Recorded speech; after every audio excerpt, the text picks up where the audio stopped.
L'Iran Quand est ça sous va, les c'est bon. bombardements Je fais israéliens et écouter ça américains. très tôt En ce matin, de ce représailles, il 4 frappe mars Israël et les monarchies du 2026. Golfe. Mes frères et Le sœurs, Sud-Liban et écoutez et Beyrouth sont maximum de bombardés partage. par Il y a trop de Israël vérité dedans. en Top, c'est lançant parti. leur...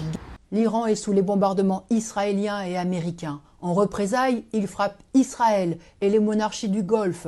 Le Sud-Liban et Beyrouth sont bombardés par Israël.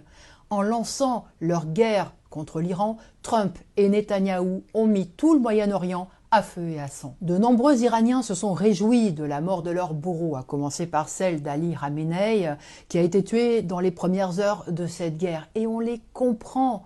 Mais ceux qui expliquent que cette guerre sera le moyen de libérer la population iranienne sont des menteurs. Ceux qui bombardent les peuples ne sont jamais des libérateurs. Les États-Unis ne l'ont été ni en Irak, ni en Afghanistan, ni en Syrie. L'armée française ne l'a été ni en Libye, ni au Mali.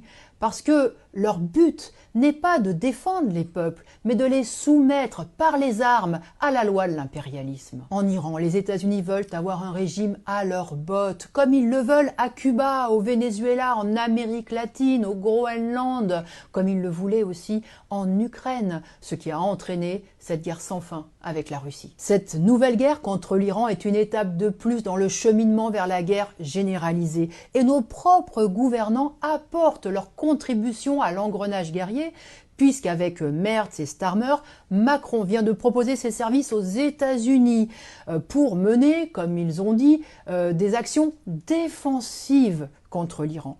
Comme si c'était l'Iran qui avait déclenché cette nouvelle guerre. Pour l'heure, la Chine se tient à distance des combats que l'impérialisme américain mène pour rester le maître du monde. Mais elle est dans le collimateur et elle finira bien tôt ou tard par être impliquée dans toutes ces guerres. Tant que l'humanité sera gouvernée par cette bande de voleurs et de criminels prêts à tout pour servir les plus riches, la guerre sera notre seul et unique horizon. Et c'est de la folie, c'est un gâchis humain monstrueux. L'humanité court à l'autodestruction au moment même où elle atteint un degré de développement extraordinaire. Nous sommes en 2026. Nous n'avons jamais disposé d'autant de richesses à partager. Nous n'avons jamais eu autant de moyens techniques et de possibilités pour répondre à nos besoins.